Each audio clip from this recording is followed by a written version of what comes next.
l'épouvantail des arènes où le taureau de l'Ader s'en est allé. Harouna Abdou de Tawa avait marqué de ses empreintes l'histoire de la lutte nigérienne pour avoir été pendant presque 20 ans dans le Gotha. Point de départ, 2001 à Tillabéri, qui pour la première fois aussi abritait l'événement.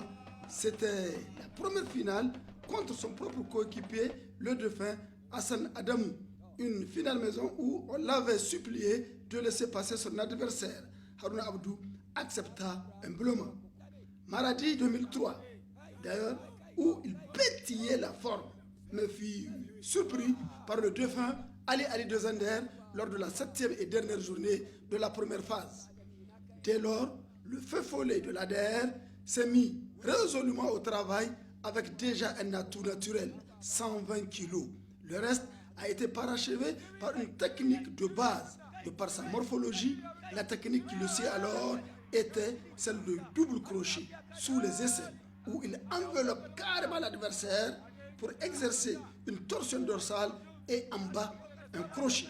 C'est ce que nous appelons le cliquet ou bankale. Cette arme redoutable, nul ne peut l'éviter une fois pris dans les mailles du taureau de l'Ader. Et ce module va lui permettre de traverser ou d'éviter tous les traquenards, d'où son impressionnant parcours. A noter qu'il est le seul lutteur nigérien ayant aligné 4 finales consécutives. C'est parti. 2006, Difa, finale perdue contre Bindigao. 2007, à Dosso, scénario à l'envers, Harouna Abdou défait Bindigo. L'année d'après, 2008, nous étions alors à Agadez. Harouna Abdou eut raison de Natabawa de Maradi. 2009, dans son fief, l'arène Hamidan Médéré du Tawa. Alors que tous les pronostics étaient en sa faveur pour un 3e sabre de suite, Harouna perd devant le Minou Medaba. Il faut dire que Harouna Abdou luttait avec le plus grand sérieux. Une fois hors des arènes, c'était un autre personnage.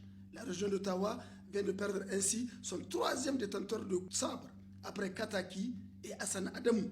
Sur le plan national, c'est le 7e détenteur de sabre ayant été rappelé à Dieu.